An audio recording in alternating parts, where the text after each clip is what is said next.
د سترګو نظر تیزېدو دپاره بهترین او مجرب عمل.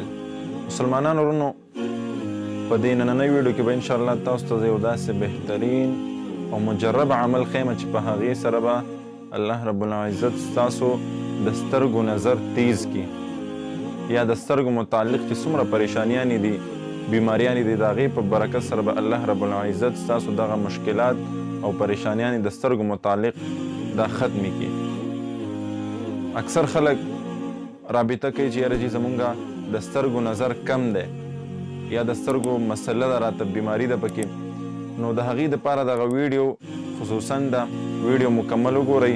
بهترین او مختصر 2 عملونه درته ښیم او په دغې باندې عمل وکړئ، انشاءالله د سترګو نظر به هم تیز شي او د سترګو متعلق چې څومره پریشاني ده به ختمه شي، حتی تر دې چې په پابندۍ سره چا دغه عمل په صحیح طریقه سره وکړو نو انشاءالله چې کمې چشمې دي د نظر دپاره استعمالوي د دغې ضرورت به ورته بیا نه راځي انشاءالله. 26مه سپاره ده او سورة قاف دی، قاف والقرآن المجید 26مه سپاره کې دی ده او په دغه کې یو آیات مبارکه دی. آیات داسې دی: بسم الله الرحمن الرحیم فکشفنا عنك غطاءك فبصرك اليوم حدید. دا آیات مبارکه دی.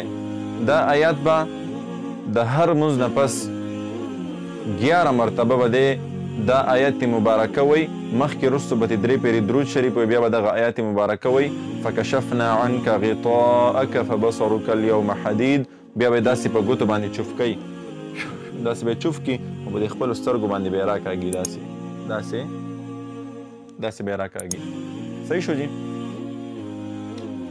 بیا دا خو یو عمل شو. دویم عمل دا دی چې د الله رب العزت دویم عمل هم ډېر اسان او مختصر دی. هغه دا دی چې یا نور یا نور یا نور یا نور، دا به 11 پیرې وی، دا به هم دغه رنګې په سترګو باندې چوف کوي، مخکې وروستو به درود شریف وی. دغه عملونه دواړه ډېر مجرب او بهترین عملونه دي، خو دا لومبنی چې وشي دا به بهتر وي.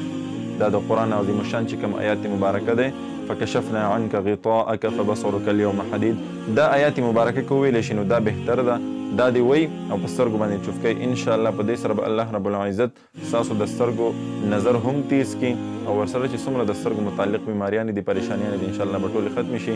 ویډیو د ثواب په نیت نور ملګرو سره ضرور شیر کړئ.